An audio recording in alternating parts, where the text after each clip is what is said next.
Ipinlaunch ng Parish Pastoral Council for Responsible Voting o PPCRV ang librong Tibok Pinoy bilang paghahanda sa eleksyon. 6 na libro ang binubuo sa Tibok Pinoy na isang values development program ng PPCRV. Ang sentro niyan, responsible voting. Pero hindi lang voters. That was our point eh. It's not just voters who need it.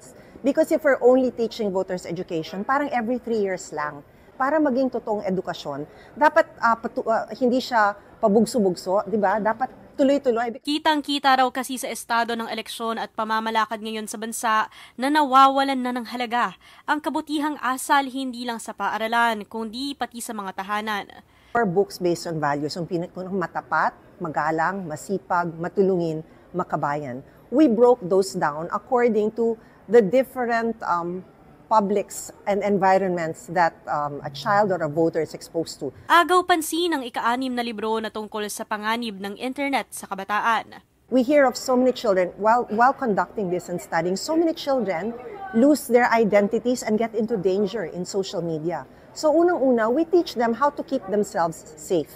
Second, it's very important to teach them how to determine if something is fake ba? Half-truth ba? Deepfake ba? Totoo ba? Naglalaman ng libro ng iba't ibang exercises at illustrations o comics. Ang bawat libro ay may podcast version at tutorial upang magamit.